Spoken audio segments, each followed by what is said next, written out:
Alright, here it comes. What's gonna happen? 2011. Mega Man X over. 2013. 2014. 2015. Oh my god! 2016. 2017. Absolutely nothing. 2018. Oh, here it is, guys. The question mark. What is it? What is it? Oh gosh. Oh my goodness! No! No way! Madman did it! They did it! They actually did it! 8 years. That is how long fans of Mega Man have been waiting for a new entry in their beloved franchise after former head Keiji Inafune parted ways with Capcom, eventually leading to the cancellation of all their Mega Man projects at the time. For a franchise that saw a new video game release practically every year, the 8-year hiatus, other than some merchandise, comics, and a couple legacy collections, left fans wondering if the iconic Blue Bomber would ever make a return.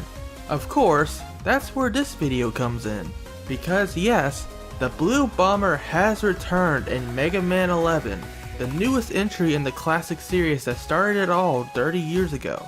Crafted by a new development team, headed up by Resident Evil developer Koji Oda, who is directing his first Mega Man game, veteran developer of the Mega Man series since the NES days, producer Kazuhiro Tsuchiya, and a slew of both new and returning key members, particularly those who worked on the spin-offs, Legends, Battle Network, and Star Force. Many fans and developers, Keiji Inafune and NT Creator worked on 9, 10, 0, and ZX among them, have stepped up to attempt to give people their Mega Man fix over the years to varying degrees of success. But it shouldn't be understated how momentous the occasion of the Blue Bomber's return is, because let's be honest, nothing could replace the real blue robot in our hearts. So, was the 8-year wait worth it? Let's find out as we finally kick our review of Mega Man 11 into overdrive.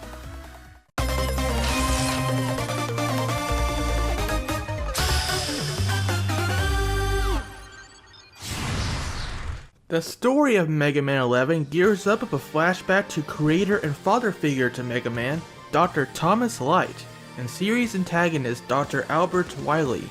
In their student days at Robot University, each of them made their case to the committee over which of their subjects of research are worth pursuing.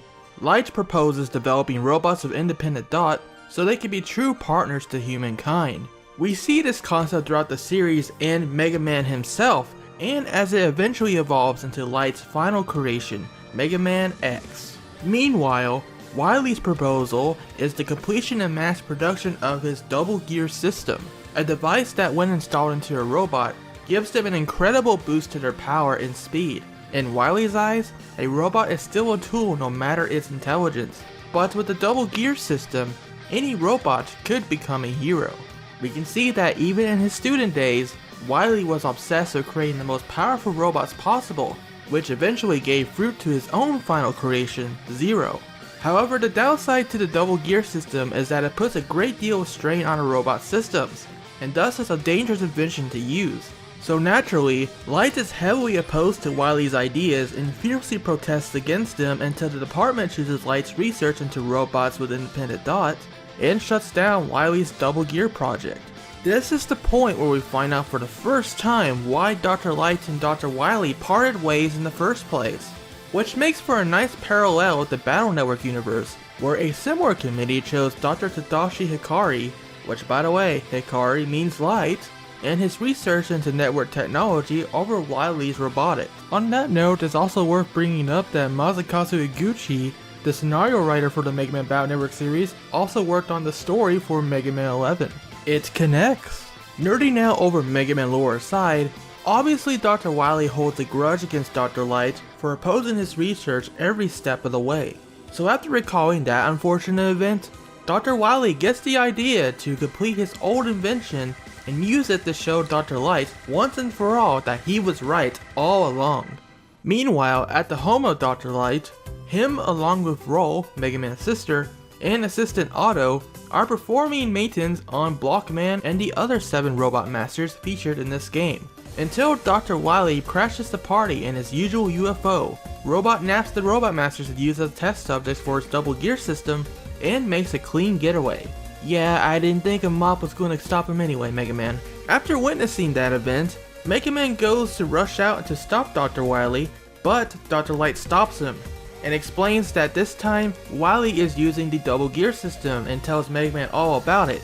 He warns that the double gear system is truly fearsome and that using the prototype double gear system that Wily left at Robot University all those years ago may be the only way to combat him this time around. However, like we touched on earlier, this is a dangerous proposal as it will put a great strain on Mega Man's systems. But Mega Man, ever being the true warrior of justice, isn't hearing none of that.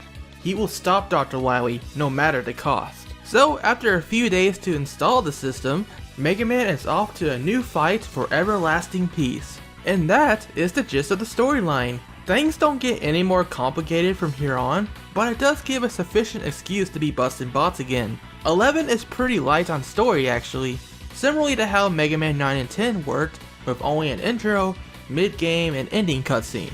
After all, Mega Man was never really known for its story, and only the hardcore fans like myself will actually care about the additional spotlight put on Dr. Light and Dr. Wily's backstory. But it's not like the cutscenes that are here aren't boring to watch either. There are definitely moments in here of comedy that made me laugh out loud, and heartwarming moments that put a goofy grin on my face. I love that the Robot Masters take part in the story too, beyond their standard boss encounters, even if only Blockman actually talks in the opening cutscene. Would have been nice to get more interaction out of the other 7. There's no pre-battle dialogue with them when you go to fight them, only the very punny one-liners they deliver throughout the battle. But I can see how waiting for all 8 characters to say something during a cutscene or having cutscenes at all amidst the gameplay would break the pacing. Overall, I enjoyed myself in Mega Man 11's story despite the fact that the scope is very small. And unfortunately, fan favorite characters Proto Man and Bass are missing entirely.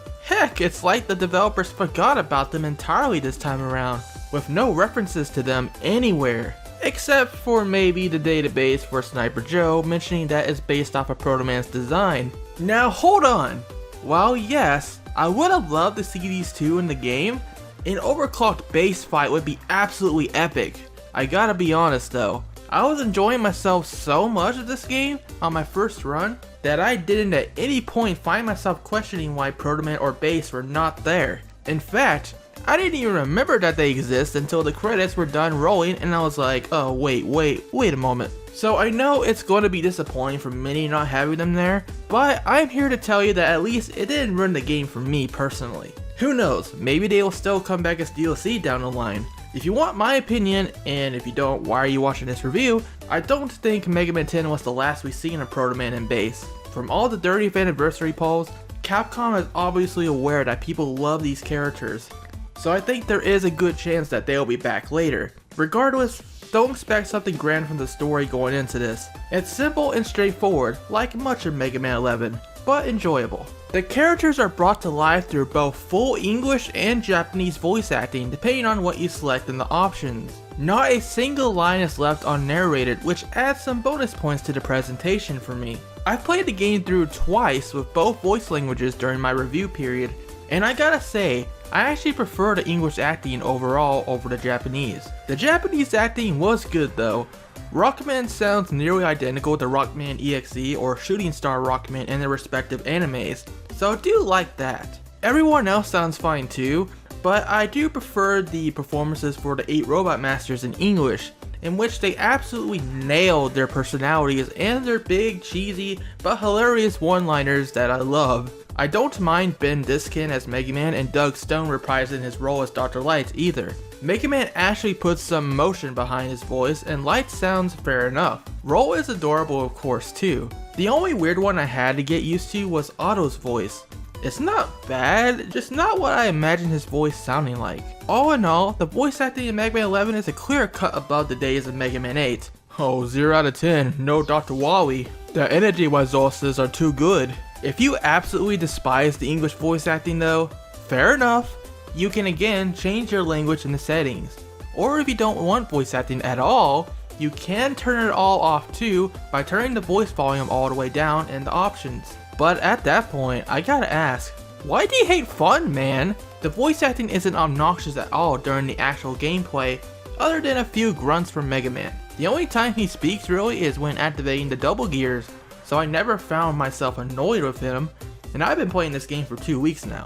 Mega Man 11's story is presented through either still images similar to the 8-bit titles, which are reserved for the flashback scenes, or in-engine cutscenes with animated backgrounds and characters in 11's new stylized 2.5D look. Man, I love how these characters are portrayed in these models. The animations are so expressive, from Blockman's poses, seeing Mega Man sad, or smiling from ear to ear, to Roll being her usual cute self. You may have noticed too that the main cast, including Roll, has seen a design refinement, and they looked perfect thanks to Mega Man Legends, Battle Network, and Star Force artist Yuji Ishihara. Another small thing I appreciate about Mega Man 11's cutscenes is lip flapping. Now, granted, it's not quite lip syncing because you do notice that the lips don't quite match up with the dialogue perfectly. But it's still way better than leaving the characters' mouths dropped open like a certain other game opted to do. While it's true that Mega Man 11 isn't the most technically advanced game in graphics,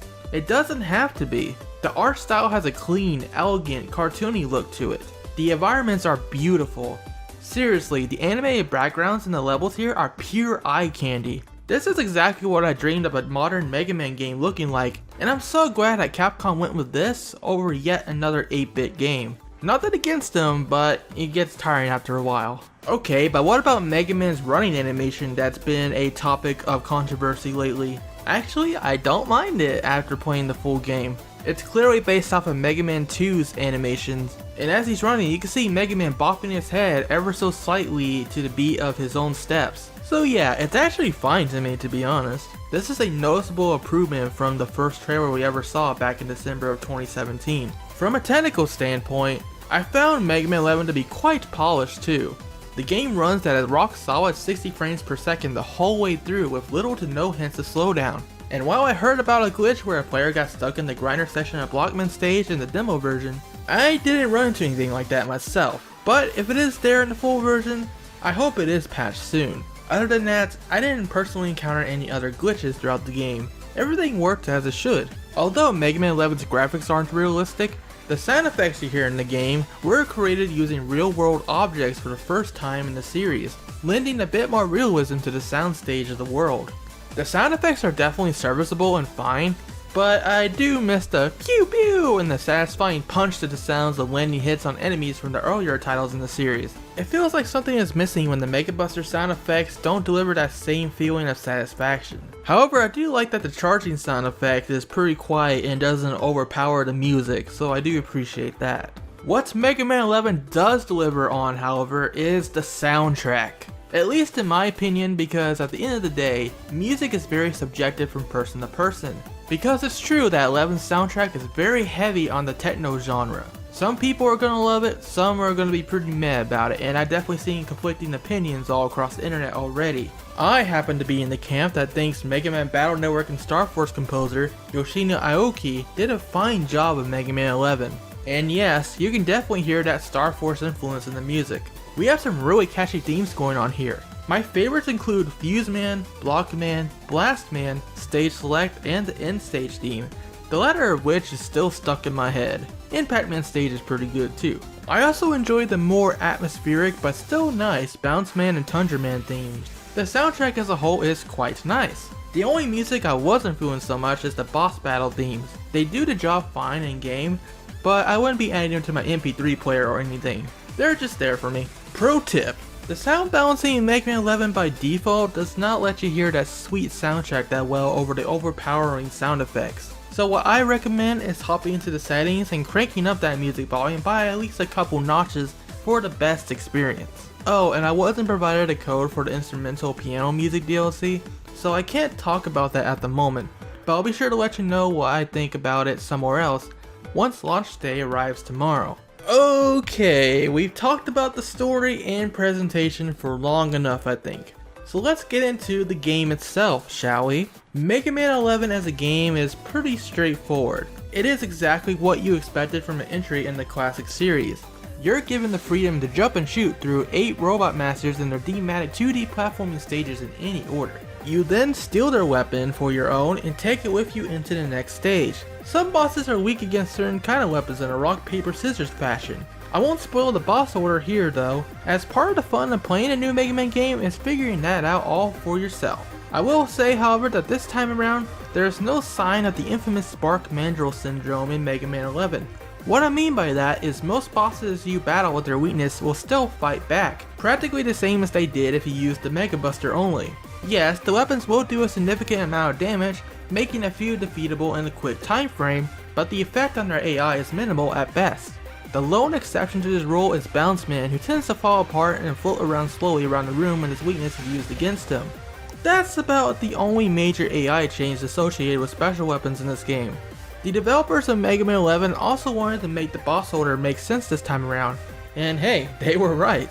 To the point that I actually called the boss order correctly on social media 2 weeks before I even got my hands on this game. It all made sense.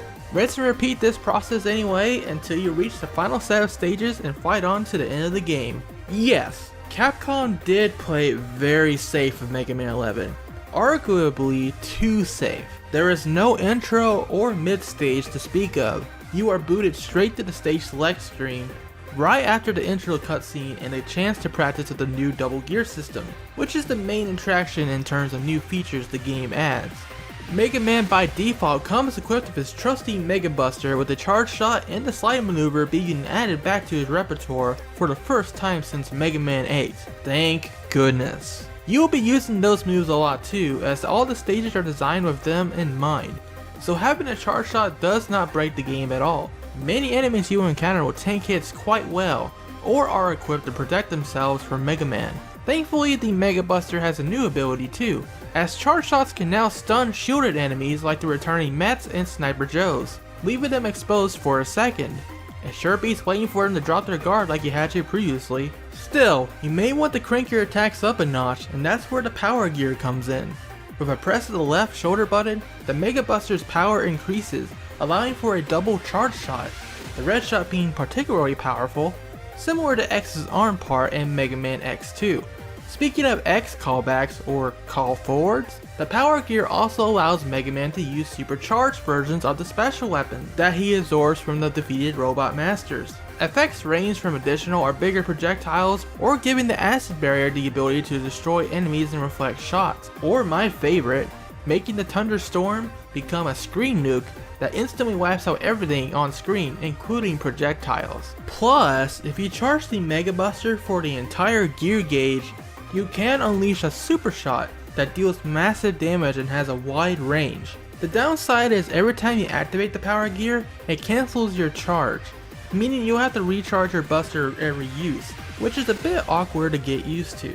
I imagine it was done as a balancing measure to keep players from switching the power gear off and on immediately. However, you can do that exact tactic with the special weapons, so the power gear is definitely best suited for those. As nice as power is though, I didn't crank it up nearly as much as the other half of the double gear system, the speed gear. With the tap of the right shoulder button, the speed gear slows down the world around Mega Man, making it a simpler task to dodge attacks, make getaways, maneuver through obstacles, and perform tricky platforming. It's also useful for pummeling Mega Buster shots into a foe in a short period of time, or ensuring that you don't miss that well placed charge shot.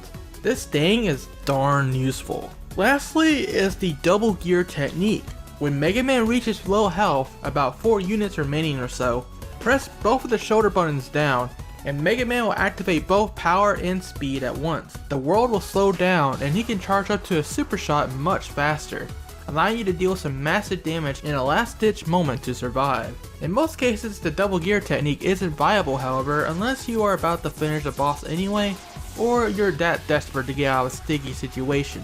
Reason being, you cannot turn off the double gears once active, and overheating will leave Mega Man tired, only able to fire a single shot at a time until his systems cool down. On the flip side, you can turn on and off the standard power and speed gears to your heart's content, and that comes recommended because the gear gauge fills up when they are in use, and overheating means that you can't use the gears for a while. The double gear system makes for a nice risk versus reward mechanic as you perform meter management to get the most out of the gears. I will say, however, I would like an option for people that would prefer to hold down the shoulder buttons for the gears rather than just switching them on and off with just the tap of the button. At first it did take me a little bit before I got used to the double gear system and started incorporating it into my runs, but once I did, it feels like a natural extension to Mega Man's abilities. It got to the point where I didn't have to even think about turning on the power gear to use a super powered weapon or activate the speed gear when the need called. It felt like the mechanic was always there, and it's one of the things I missed going back to the older game. However, Capcom played it smart when implementing the double gear system. The level design in Mega Man 11 most certainly encourages its use. The gears will definitely make your life easier, but they also didn't make the levels impossible to complete without it.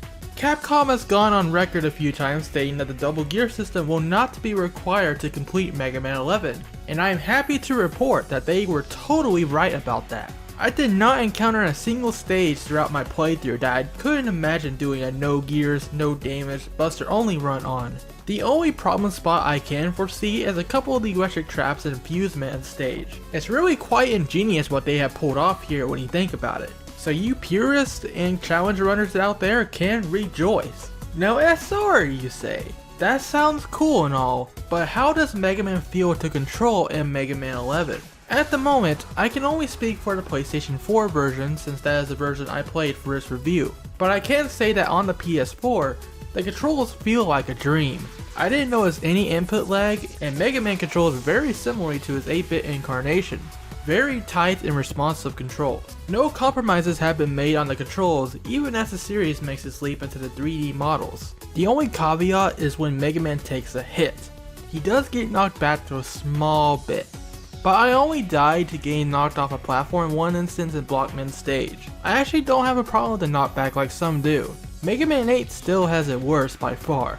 What I don't like though is the amount of time that Mega Man is stunned after taking a hit. He is stunned for a couple seconds too long, making for situations in Blockman's stage, for example, where if the player gets a block dropped on their head, they'll be stunned long enough to fall off the moving conveyor belt. So yeah, the stun time could be tuned up a bit, but the knockback isn't so bad, and it can be reduced later for the power shield item. The knockback may also be attributed to the fact that now we're dealing with a 16:9 widescreen display, instead of the 4:3 that all the other classic games have been in.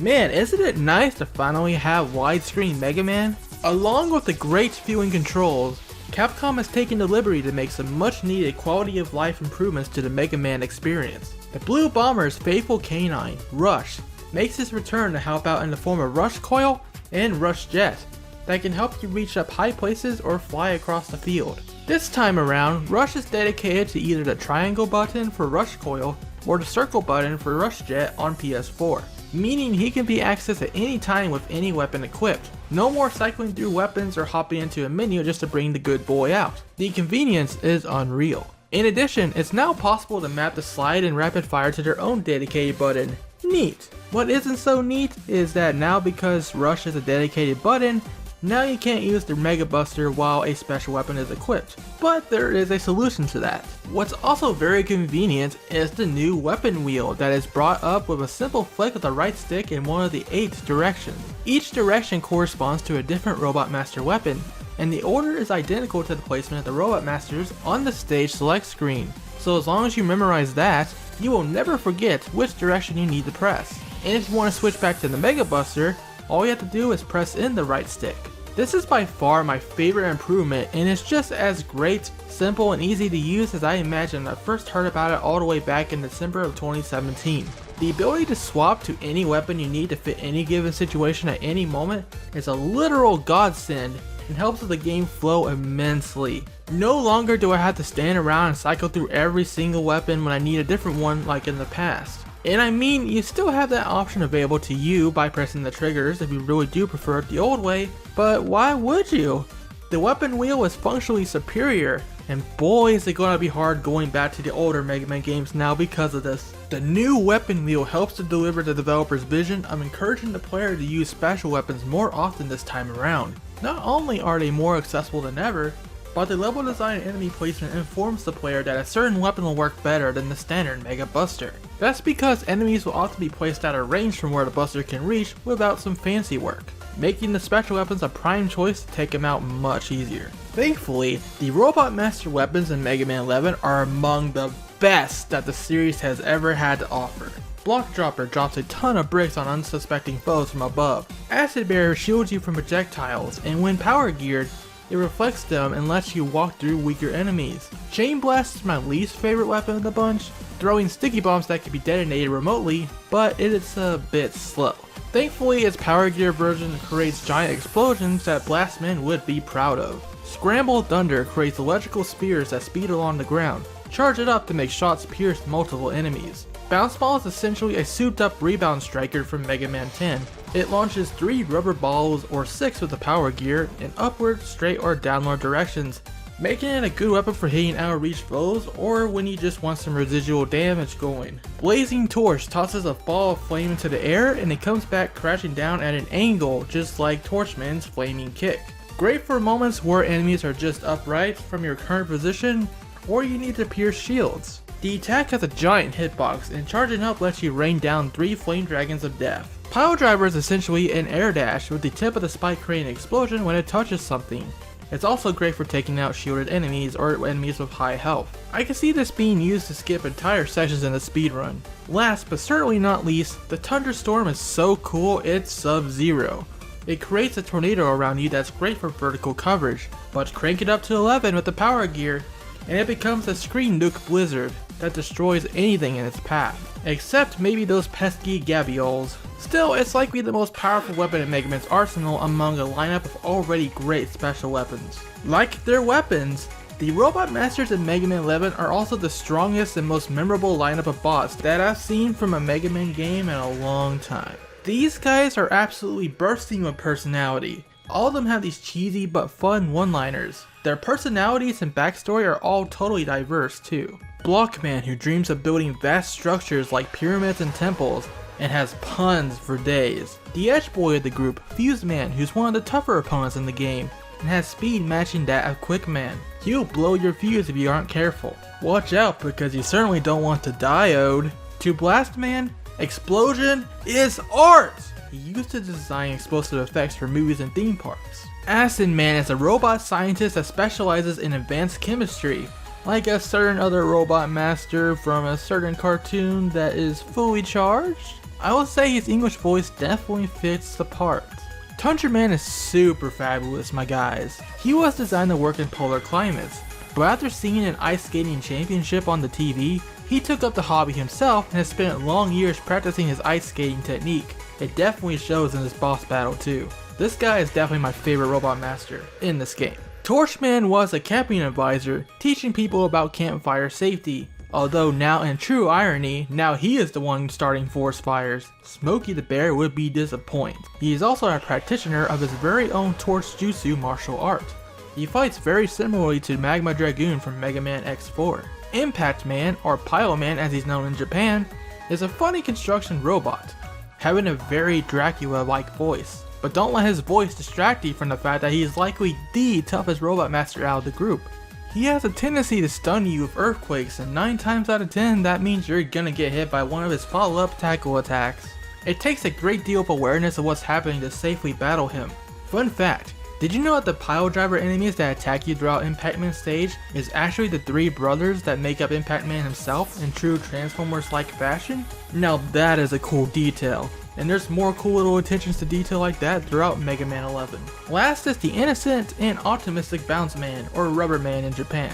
He was a fitness instructor at Boing Boing Park, and a bit of a mascot. True to his name, he loves to bounce around everywhere, which also happens to be the gimmick of his stage. Another neat gimmick with the bosses in Mega Man 11 is everything is equipped with either a power gear or speed gear. It's really neat because it adds an extra layer of complexity to the boss fights that classic Mega Man has never had before. It basically adds extra phases to each battle, something that we've only seen in the X, Zero, and ZX series before that. And it ties in with the whole concept of the storyline too. Really neat stuff. Helping Mega Man to combat the new threat is the Light family at the Good Doctor's lab. By collecting bolts throughout the stages, You may exchange them for E-tanks, like summoning helper robots Beat and Eddie, Super Guard that halves damage, or upgrade parts, a concept that returns from Mega Man 8. There's the standard energy balancer, even the brand new Neo energy balancer that recovers all weapons at once. Boy, they sure want you to use special weapons in this game. But other parts provide meaningful upgrades to Mega Man, like increasing the size of his Mega Buster shots, granting super armor, meaning less knockback, upgrades to the double gear system that makes it cool down faster, or allowing Mega Man to move at normal speed while the speed gear is active. Really good stuff. Although the absence of some franchise staple parts like Super Recover, Hyper Slide, climbing ladders faster, or even Quick Charge is pretty odd. I don't know why I need to buy the auto charge that's been a toggleable option in other games either. If anything, it probably would have made more sense to make it a rapid part, because they opted to make rapid a dedicated button option for some reason in Mega Man 11. On the plus side, buying all the parts you need is something you can do easily by just playing the game normally. Bolts come by frequently enough. Big ones give you 100 and small ones are valued at 10. A lot of the parts are priced at 250, 500, or 1000 bolts at most, so buying everything is trivial at best. I never found a need to grind bolts ever until I got the post-game parts that needed 3000 bolts each. They totally break the game though, so it makes sense that you can't use them during a normal run. And that's about it for post-game, by the way, except for the extra modes that we'll get to later. However, it's very cryptic and not explained what exactly triggers unlocking each part. You unlock most of them by just playing the game, but even after clearing the game once, there will still be a couple that remain question marks. It seems to be random which ones you unlock too, because I had Energy Catcher unlocked, but not Bolt Catcher until I actually completed Dr. Light's trial, in the challenge mode. Only then did it unlock on all my files. However, I was talking to Ash from GameXplain, and he told me that he had Bolt Catcher all along, but not Energy Catcher. And he never cleared Dr. Light's trial himself, so yeah, there definitely seems to be a random element at play. Plus, one last part still eludes me even though I've done pretty much everything I could think of. I'm pretty sure it's just a weapon energy catcher item, which by the way, the catcher items increases the likelihood of those items dropping from enemies, but I just wish the game better explained how to unlock the parts, or just made everything available upon clearing the game. It's a bit silly to have to deal with these cryptic conditions that I'll probably have to consult the strategy guide to find out. Well, with that rant out of the way, let's talk about stages and level design. It would take a whole lot of a while for me to go into detail about every Robot Master stage here, so if you want to hear me talk about them in detail, I recommend my previous in-depth videos covering each Robot Master in Mega Man 11. But on the whole, I liked just about every stage I played quite a lot.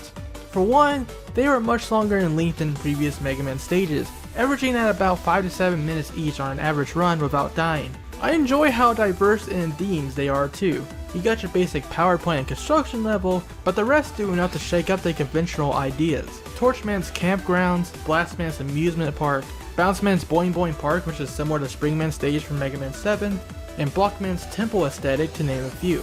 My favorite level is Tundra Man's, which takes place at a frozen museum with dinosaur bones and other artifacts in the background. A callback to Mega Man 7 once again with Freeze Man's stage. Not only is the stage pretty to look at, but I enjoy the tricky platforming experiences the ice physics and the wind blowing against or behind you provide. Those wind sections are fun to traverse when pulled off flawlessly. On the whole, there's some enjoyable level design on display here. This is definitely not your Joe's first level of quality. There were smart design choices made. Many of them lend themselves well to speedrunning, which is a topic I want to hit home with this review. This game is looking to be amazing for speedrunning. Mega Man's arsenal this time around are great tools for speeding through or even skipping whole sections. The enemy placement and terrain encourage masterful play. There are very little truly cheap moments. Even the Tozenizer 5s that pop out of the pits and Bounceman stage pushes you backwards onto safe ground. Man, what a nice guy. Probably the worst enemies are the Airstone family of enemies that like to snipe you out of the sky or into a pit and Blockman stage. But even then, the more you play, you start to learn that the developers placed them so you can dodge them quite easily if you are speedy enough, or at least take them out before they get you. And yes, just like any other Mega Man game, Mega Man 11 is definitely a learning experience. At first you might struggle a bit as you start to get a feel for everything, but eventually you will start to memorize the enemy placements, the terrain, the layouts, and everything else. And at least for me, it wasn't long until I started doing some speedruns of stages, and it's a lot of fun. I also like that each of the Robot Master stages featured their own mini boss to fight, and most of them are fun small challenges. Although it does get a little repetitive in Blockman and Bounceman stages when they use the same mini boss twice but with different terrain. A lot of these bosses will take you a little bit to take down the standard Mega Buster, but another cool speedrunner quirk is that with the right weapon combination, you can take out all these mini bosses in a matter of seconds. Seriously, again, I can't wait to see what runners will do with this game.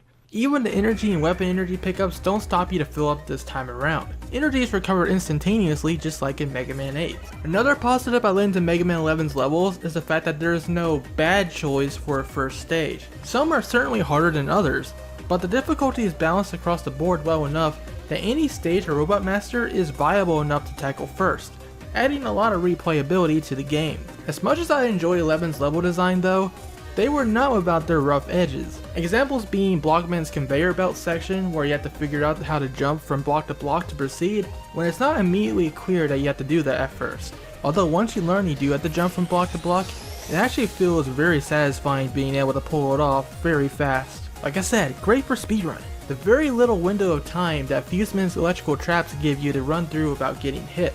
That will be tricky for no gear run. I love playing through Bounceman's stage, but there are times where the hitbox of the bouncy balls felt a bit too large, or the trajectory didn't quite work out the way I wanted all the time.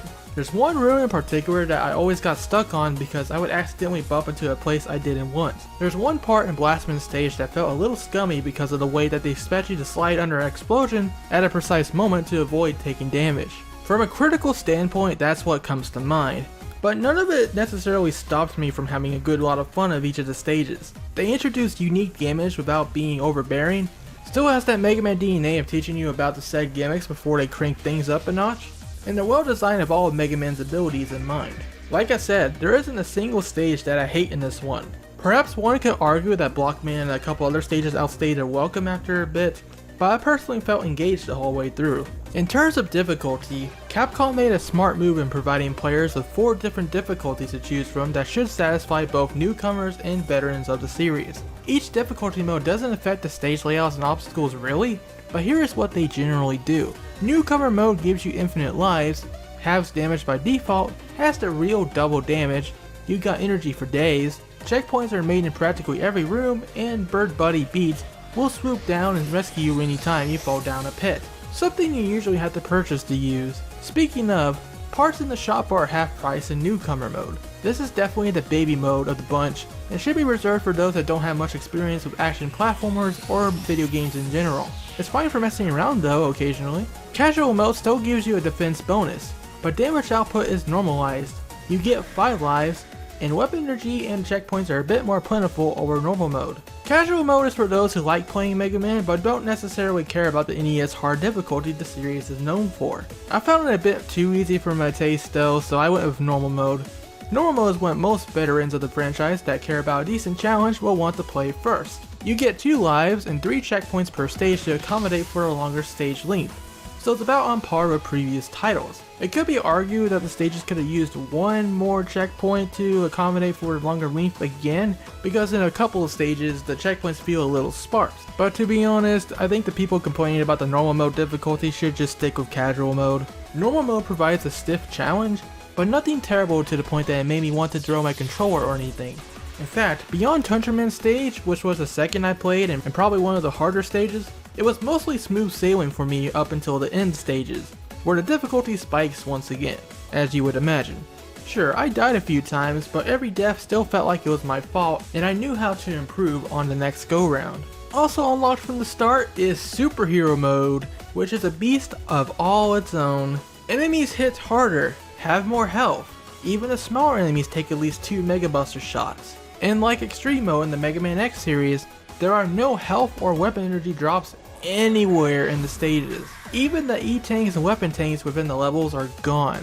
In other words, energy conservation is key, unless you stock up on a healthy supply of recovery tanks at the shop, because the enemies will still drop bolts, lots of them. So that's personally how I got through Superhero when I tried it out. To make matters more interesting, every boss is now faster, stronger, and can activate their gears early on in the fight, not just at the halfway point like usual.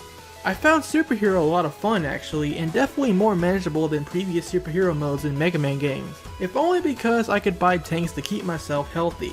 You can always do them without the tanks for a crazy challenge though. Now at this point you could probably tell that I really like Mega Man 11. It's a good game, but it's not perfect. I have one major gripe about this game that keeps it from being that in my eyes, and that is the endgame. Now don't get me wrong, the endgame levels are pretty cool and well designed. Well, the only 2 stages that are actually there. It's just that it's only a handful of stages, and the last couple are literal throwaways for obligatory boss gauntlet and the final boss, meaning that the adventure ends all too soon. Not gonna lie, the overall lead for this game is fairly disappointing. If you know what you're doing, you can finish it in over an hour including cutscenes, or if you're skipping cutscenes, less than an hour easily. Mega Man 8 was definitely longer, even Mega Man 7 took longer, and that game was only made in 3 months. It's really the same reason why I don't consider Mega Man X4 as the best Mega Man X game. The 8 Robot Master / Maverick stages are fun, but then you get to the end game and it just ends all too soon. And that's exactly how I feel about Mega Man 11.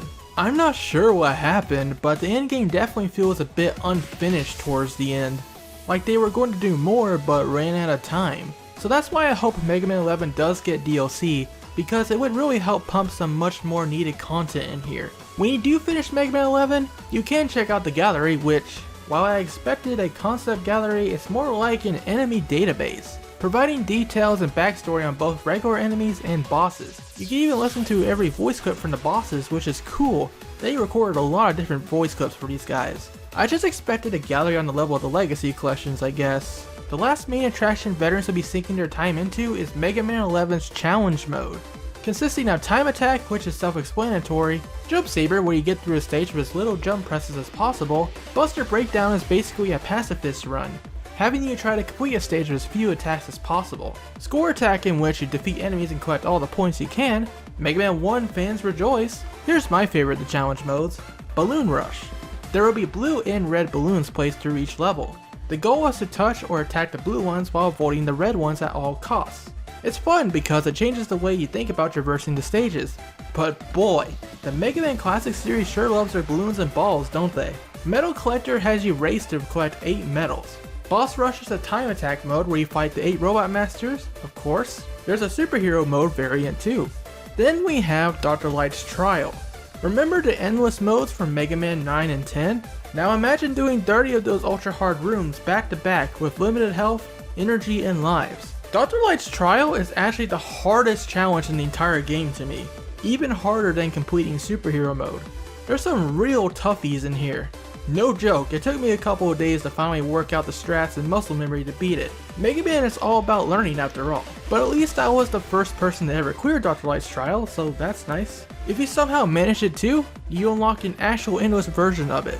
Oh dear. All the challenges I just mentioned above, you can complete on the online leaderboards for the high score. You can record your replays that the whole world can watch too. What isn't recorded on the leaderboards is the playground challenges. They consist of a couple miscellaneous challenges and time attacks for every boss so you can practice. Depending on your score in each challenge you clear, you are rewarded with either bronze, silver, or gold medals. This applies to the non-playground challenges too. Alright, we finally arrived at the end of our deep dive into Mega Man 11.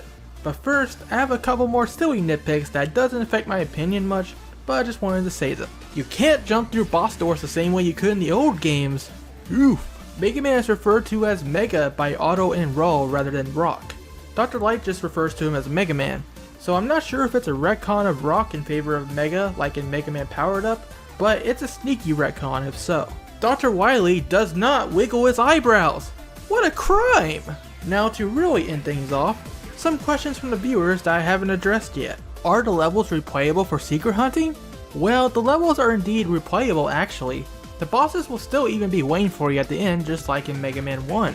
So it's good to have a save file ready for any time you want to practice. However, I'm sad to say that there isn't much in the way of secret finding in Mega Man 11. Most items like bolts and tanks are out in plain sight, it's just a matter of getting to them. So there isn't any real secrets to find, which is one thing I wish this game had more of, along with letting special weapons manipulate the environment beyond just being great attackers, like in Mega Man 7. Are there any differences from the full version and the demo build? Not that I know of. What you play in the Blockman demo version is more or less identical to the full game. Is there an option to change the screen size? Sadly, there isn't. Can Mega Man and Rush combine together again for the Super Adapter? Nope, no Super Adapter in this game. Here's a good question. Is there anything on that mysterious Star Force costume? Sadly, no. Nobody I know nor myself have found it yet in the game. Assuming it hasn't been cut out from the game, I imagine it's going to be DLC. Will there be other playable characters besides Mega Man? Nope, none so far at least, but as Proto pointed out to me in private before, it is odd that the save file screen shows a picture of Mega Man. Almost like that picture could be swapped out for either Proto Man, Base, or you can change Mega Man's appearance. Probably the Star Force costume. So I think DLC is definitely possible. There's even some space on the save file screen for additional special weapons, and there was a special weapon design contest earlier, so who knows? What is my favorite boss fight? You know, I gotta say Fuse Man is pretty good. His fight is a nice balance between providing a good challenge while not being annoying. Although I have to say, there isn't any boss fights in this game I actually hated. I enjoyed them all, pretty much equally. In conclusion, Mega Man 11 is a solid new adventure in the series that I genuinely loved my time with. It's just saddening that this otherwise great game came to an end sooner than I would have liked. That's the main reason why I can't give this one the perfect score. But I will say, it is now my second favorite classic Mega Man game, right behind Mega Man 7. It's definitely like an 8.5 out of 10 to me. I think it was fair of Capcom to price this game at $30 US, because with the current content that does sound about right. Hopefully we'll see old Base and Proto Man in the form of DLC down the line, but more than anything, I believe that Mega Man 11 represents a solid framework for future titles to follow. And if we do see an eventual Mega Man 12 using the same engine down the line, I hope that Capcom will take the free time not having to build a new engine to truly flex their creative muscles and make it an even more amazing game next time. There has to be a next time. The Blue Bomber has returned after 8 years. It's time for fans and anyone else who likes Mega Man to pull together and support this game. Capcom is keeping a close eye on whether this one sells well, to decide whether they will continue developing new Mega Man games, like your X9s, your Legends 3s, your Battle Network 7s, what have you. So please, support Mega Man 11, if you care about the series' future. It's actually a good game! I just played and reviewed this game and I still can't believe it's finally here. And I can't wait to see the rest of you playing this game tomorrow on October 2nd. Thank you so much for watching. If you like this video, stay tuned to ShadowRockZX for lots more on Mega Man 11 and other things Mega Man 2 down the line. Whether that's more 11 DLC, a new collection, or another exciting game announcement, who knows what awaits us now. All we can do is support what we can and hope for the best. Until next time, rock on.